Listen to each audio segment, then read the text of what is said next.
And I already had a couple of patients say to me, well, doc, that's your opinion. I know, other doctors have different opinions. And I say, really? Well, we need to define belief and fact. We need to define belief and fact. Beliefs can be right or wrong, facts just are. Let me repeat. Beliefs can be right or wrong, the facts just are. I seem to recall me believing in Santa Claus when I was growing up. Well, that didn't pan out too good for me, okay? That was a wrong belief. What I'm talking about here are the facts, okay? Let's take it a step further. Here's a nice little analogy that I used with one patient who got confrontational with me, and I use with all the doctors every time they get confrontational. I asked somebody if the world is flat or round. Actually, everybody thus far has responded that the world is round, thank goodness. So then I'll look at them and I'll say, is this your belief? Do you believe the world is round? And they'll say, yes, I believe the world is round. And I'll say, really? I'm like, you don't believe the world is round, you know the world is round. It is a fact. You see, beliefs can be right or wrong. Facts just are. Whether or not you believe the world is round or not is irrelevant, for the world is round. Whether anyone disputes what I'm saying here today, as I give you the correct factual information, whether you believe it or not, is really irrelevant, because I'm giving you the facts on human nutrition. It is amazing that I'm controversial.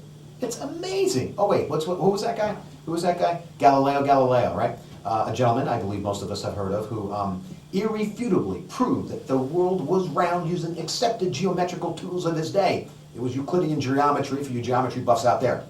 Was he awarded any gifts? Was he rewarded or received any rewards or Nobel Peace Prizes or Nobel Science Prizes? No, he was locked up. He was put in prison under house arrest, and most of his records were destroyed. So, way to go, Galileo, Don't think. Well, actually, way to go, Galileo, for telling us the truth. But you see, the powers to be at the time weren't ready to accept it. Who are the powers to be now? Well, the American Heart Association, the American Cancer Society, the American Diabetes Association, the National Institutes of Health, the Centers for Disease Control, basically, government-funded entities, organizations such as the American Medical Association, American Osteopathic Association. A lot of people will say to me, you shouldn't really come down hard on those organizations. They're doing what they think is right for the people. And I agree with that. I agree that they think that they're taking the correct approach. The problem is what they're doing is based on a belief system. It's not correct. If what I'm doing is wrong, why is it I have thousands of patients who don't need medications, who've successfully come off medications and are doing fantastic following the low-carb regimen? But why do low carbs work? Let's reverse that. Why are low carbs, why are carbohydrates bad? Well, most people know that carbohydrates are broken down into sugar, okay? And if you're looking at a complex carb like whole wheat or pasta or whole wheat bread or whatnot, those carbohydrates in there, the complex carbohydrates, are broken down into simple sugars, which is basically your glucose molecule right here, okay? Basically your glucose molecule right here.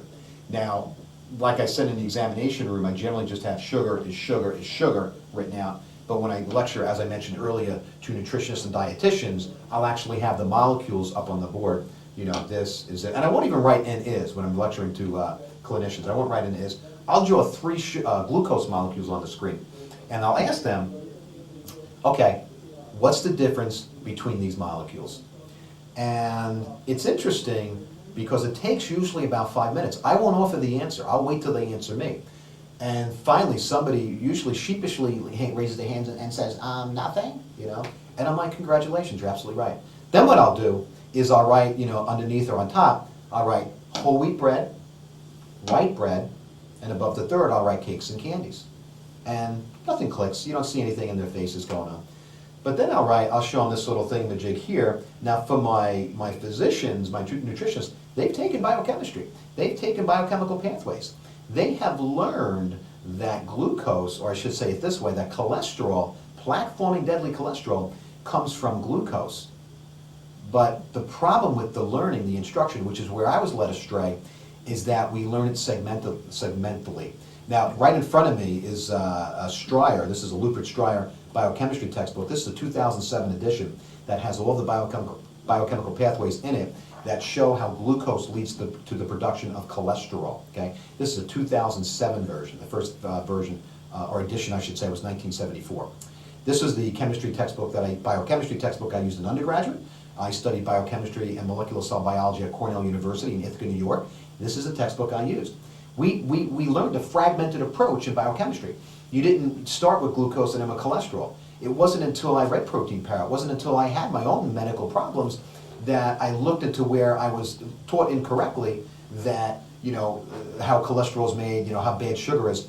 For it doesn't matter where the glucose molecule comes from, glucose, and I didn't really mention it yet, I'll mention it now, fructose, glucose and fructose both give rise to plaque-forming deadly cholesterol and fat, commonly called triglycerides. Plaque-forming deadly cholesterol comes from the consumption of carbohydrates when broken down deliver glucose and fructose, and fat are made from these two sugars. Glucose is found in just about everything. Fructose is found, of course, in fruit and berries, and of course in table sugar. Table sugar basically is sucrose, which is a glucose and a fructose molecule stuck together.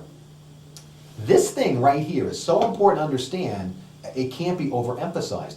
But most physicians have forgotten, if they've even learned, that glucose and fructose the body converts into cholesterol and fat. Make no mistake about it, this cholesterol is what plaques out on our arteries, including coronary, which supply the heart, and the carotids, which supply the neck.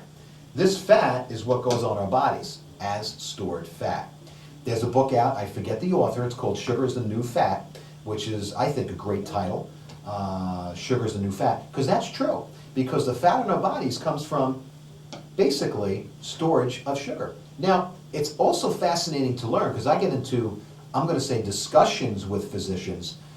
For them it's an argument, okay? For me it's a discussion, because I'm saying to them, giving them the facts, and I'm telling them that fructose actually winds up as cholesterol and fat faster than glucose does. So here's a great analogy. I love telling this to people because it just freaks them out. If you eat an apple and a Snickers bar, the sugar in the apple winds up in the fat stores and as a cholesterol or fat molecule faster than the Snickers bar. Whoa, hold on, no, Snickers bars are horrible for you, and fruit is so much better for you. That can't be true. Really? Well, I don't know. Let's see. Jeremy M. Berg, John L. Tomzonsko, and Lubitz Stryer would argue with that because they know the pathways. So fructose becomes fat or cholesterol quicker than regular sugar like glucose, which is found in the candy bar.